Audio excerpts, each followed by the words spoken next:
যেই ব্যক্তি কন্টিনিউ 40 দিন 5 ওয়াক্ত নামাজ, ও বন্ধু, কমপক্ষে একটানা 40 দিন, একদিনও কিন্তু গ্যাপ দেওয়া যাবে না। কি করা যাবে না? একদিন একটা ওয়াক্ত নামাজ গ্যাপ দেওয়া যাবে না। কেউ যদি বন্ধ কমপক্ষে 40 দিন একটানা 5 ওয়াক্ত নামাজ পড়তে পারে রে, তার জন্য সে কিন্তু জাহান্নাম থেকে বেঁচে গেল, জাহান্নামের আগুন তাকে স্পর্শ করবে না।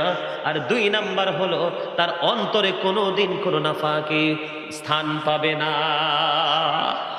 ধরলে নামাজ, পড়লি নামাজ, সারা জীবন পরে নামাজ হইল না রে তোর নামাজের, লইলি না খবর। নামাজের নিয়ত করে দাঁড়াইছো নামাজে, মনটা যদি থাকি তোমার দুনিয়ারই কাজে, নামাজ হইল না রে তোর নামাজের,